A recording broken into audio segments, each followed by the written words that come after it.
Hi, my name's Chas, and I make videos about electronics, robotics, and sometimes amateur radio. This video will be a little bit different. Well, this video will be a lot of bit different than any other video I've ever done.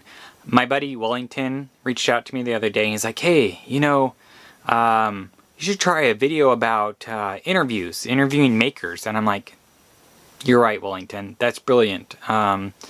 There's a ton of makers that I've met at the SnoCo Makerspace and other makerspaces around, and the maker community is full of like brilliant people, really interesting stories. And I was like, Wellington, guess what, buddy? You're number one. Wellington is an amazing guy. And I was like, Wellington, please sit down for an interview. And he agreed. So here it is.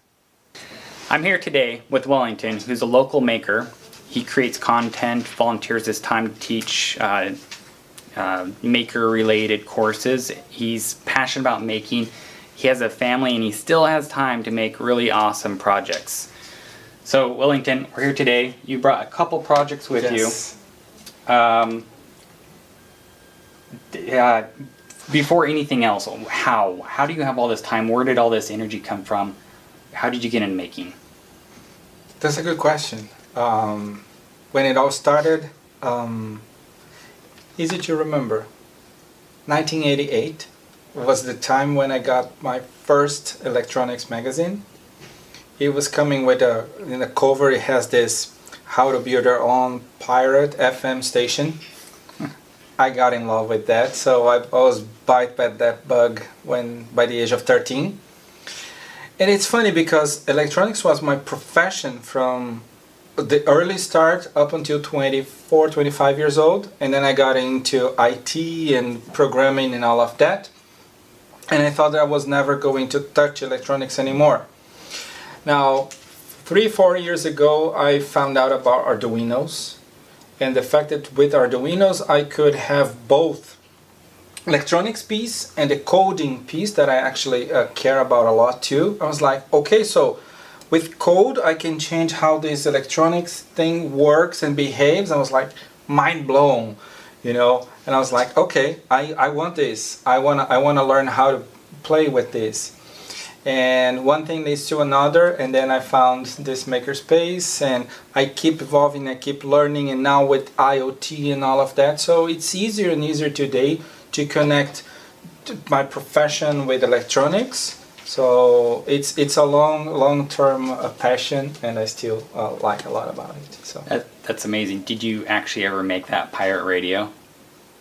Good question. I did. I did. But man, this is at least false advertising. I don't know, because it says you would think that this is a powerful one. It's not 50 milliwatts. You went 10 meters away from the transceiver, you couldn't hear the thing anymore. But I did it. I remember I took that to the science fair at school, and you know what? A bunch of kids wouldn't believe that was really radio, and what was speaking on the microphone was coming out of the radio. They thought that was some trickery going on. They couldn't believe that we're actually building, a transmitter like that. It was fun. Yeah. It was fun. So that's awesome. It worked. I built the same radio, actually. I'm pretty sure. Cool. James Coe, or I can't remember who it was, Ramsey maybe. Yeah. All right. So you brought two awesome projects with you. Yes. And please tell us what these are. Cool. So I told you about the Arduinos, but another nice piece of hardware that I found out when I was rediscovering my interest with electronics was the Raspberry Pi. Now, the Raspberry Pi is a different beast, but it's so interesting, right? That's just as much interesting as the other one is. So what I have here is displaying my passion about old TVs. I would probably buy one of the real things, but they're becoming more and more expensive, right? This vintage kind of thing is so expensive. So I thought, okay, so rather than buying one and spending a lot of money, I decided to build my own. So I know nothing about woodworking, so this one I built here. You helped me building the case. So what we have here is basically just a Raspberry Pi, there's the screen, there's a little audio amplifier, so to $45. you You just save all this because crank the volume up, so the buttons are 3D printed, and so it's just taking some of the parts, make it look like a TV. So I have here 175 old TV commercials playing in a loop, and there you go. All of a sudden you have an old-time TV. This is amazing. My favorite part of the entire build was this. I mean, where did you get this? I mean, this is so authentic. Yes, it took me a while, but I got this at Amazon. Oh. So they do sell. This goes on those guitar amplifiers, you know, the Fender and that kind of stuff. They use this kind of pattern, right? So I got this in green. So the case is green because of this and not all the way around, because there are not many available. So I got this on green and then I painted the case green. So yes, that's Amazon. Was there an inspiration behind building the TV? I mean, I know you don't watch a lot of TV yourself. I don't. It's more about enjoying seeing old TV shows. I do like old TV shows, like think Twilight Zone. You know, I Love Lucy, you know, called this old black and white shows. So I do like them. And then I thought, okay, I'm building this, I'm having all of these things. But then a future for this project would be to have this key here, to just move from one episode to another, and then hopefully to use this to watch some of these Twilight Zone episodes. Yeah, that's amazing. So I know you said Raspberry Pi, old LCD monitor, or Yes. yeah, Yes. and then it's like what, some sort of like Pi software, or Good question. So the software that's running here is coming from Tony, Lady Ada's husband. okay. So they created this script. You can just run the script, and this Raspberry Pi, as it turns on, the first thing it looks for is a flash drive with video files. It finds that, just play all of those in an infinite loop. Oh, okay. So in order to do, you know, the channel thing, I would have to tweak that code a bit, but obviously it's open source, it's Python open source, so it's doable. Yeah. Yeah. Even more amazing, I think, besides all this, is the attention to detail. And I'll take a photo of the back. I mean, you even went to the detail of the back end of this thing, of making it authentic, and it looks amazing. Like, I remember seeing the back of televisions with the old tube sitting back there, and it looks just the same. It's amazing. And then this guy here. Yes. So this one here, it's actually a lunchbox, was a gift from my wife, because she knows how much I like Twilight Zone. So she gave me this. And this is not a generic Twilight Zone, it's very specific towards one episode, which is this one, To Serve Men. And then I got this, and I had this sitting on my man's cave for a while. Then I thought, hey, this would be nice if, other than just being sitting there, I could actually have this episode playing here. So this is what I have now. So you see, I have the speaker here. So actually this is To Serve Men, this very same episode playing in a loop. So this is also, this one is something that we can actually open. Yeah. Let's check it out.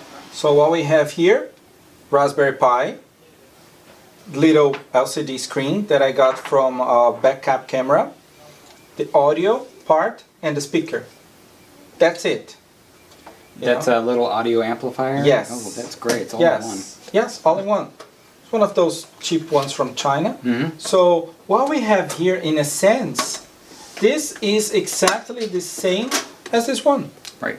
The only difference is obviously the size of the screen and the fact that here I have only one file playing, while here I have a lot of old TV commercials, right? So it's the same idea behind the two projects. It's just that this is a passion for old TV in general, and this is more geared towards Twilight Zone. So I do have a bunch more of these projects with screens that I want to build. Yeah. Things like, imagine one with a round screen with a radar thing going on. Cool. again, just a video, but just to have it sitting there and doing that is something that I like.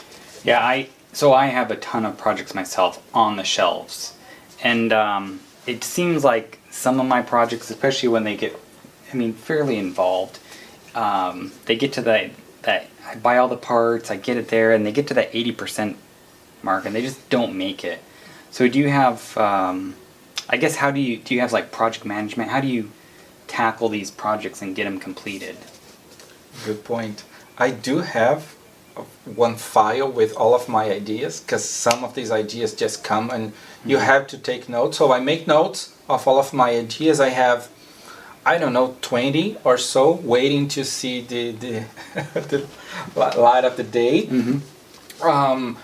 I try to be realistic, and I really hate when I buy all of the parts and I don't get things done. So this happened to me with 10 projects or so. I try not to do that anymore. Yeah. So I look at the new projects that I want to build and I go like, no, first I need to finish the ones I have the parts for, because I have, well, we all have way too many LCD screens, Arduinos, and electronic components. So I try not to. Yeah, I feel your pain. I have buckets of them, and I look through them, and I'm like, oh man, I wanted to do something with that. I don't even remember what it was anymore. I should give some of that stuff away. Probably. Okay, so biggest fail. What was the biggest fail in projects?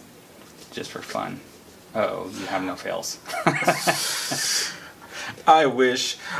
One of the ones that I feel the most was one of the projects, not a complete build. It was something that I was trying to do. So I had this little Delta printer. Looks like that one. Yeah. Delta printer. It doesn't come with a heated bed. So because of that, obviously all of my printings were getting rid of a lot of, all of the corners. Yeah, peels up. Yes, not good. So I bought one of those heated pads to stick in the bottom of the base of that, so I could have a nice little warm base, so I could have all of the prints coming up. So it took me a while to get the printer, to get the parts, to get it all installed and everything. Problem is, the whole electronic parts go under the bed as well. So because of all of the heating, guess what? The printer doesn't run with that amount of heat close to the motors and the board and everything else. Bottom line, it doesn't work. So I had to crack it open again, remove the thing. I have that sitting somewhere, and that printer is not really that useful anymore because of that. So it's a double fail, right? Because I have the printer that I can't use because of that, and all of these attempts and all of the money that I spent there are not good. So it's one of my biggest ones. Yeah, I have a whole bag of shame that I have posted on the wall. It's a couple pies, SCRs, all sorts of good stuff in there. What's next on the list? What's the next build? Good question. I do want to build one of those 8-bit computers with discrete components. Oh.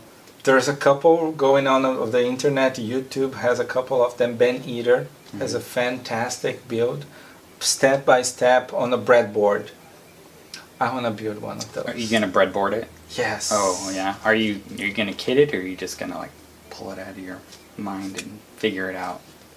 Oh no, I intend. So Ben Eater actually has all of these different videos where he shows how to build each one of the parts. I got you. I want to follow that, so I don't mind about following. I think that's okay. What I want to learn is how to do the programming on that thing. I want to learn how to do programming on an 8-bit computer with, the discrete instructions, flipping all of the bits and then going to the registers. This is what I want to learn. Yeah. That sounds very ambitious. Wellington, thanks for sitting down with me and going over your projects. This was super awesome. My pleasure. Especially for my first interview. Thank you for your time. Absolutely. And, we'll probably hit you up again after that 8-bit computer is made. Absolutely. All right, take care. All right. So that was that. That was an awesome interview. I really enjoyed making it. That was my very first interview ever. Wellington was super awesome. I've already reached out to a couple other makers in the community and gotten some yeses. So I really look forward to doing a couple more interviews, throwing them out there on YouTube, and seeing what people are making and what's coming up, how they built their stuff. I think you guys are going to be really impressed with some of the maker community. Until next time, thanks for watching, and please remember to subscribe. If you have any comments or anything like that below, definitely put them down there and I'll try to take a look at them and get back to you. Thank you.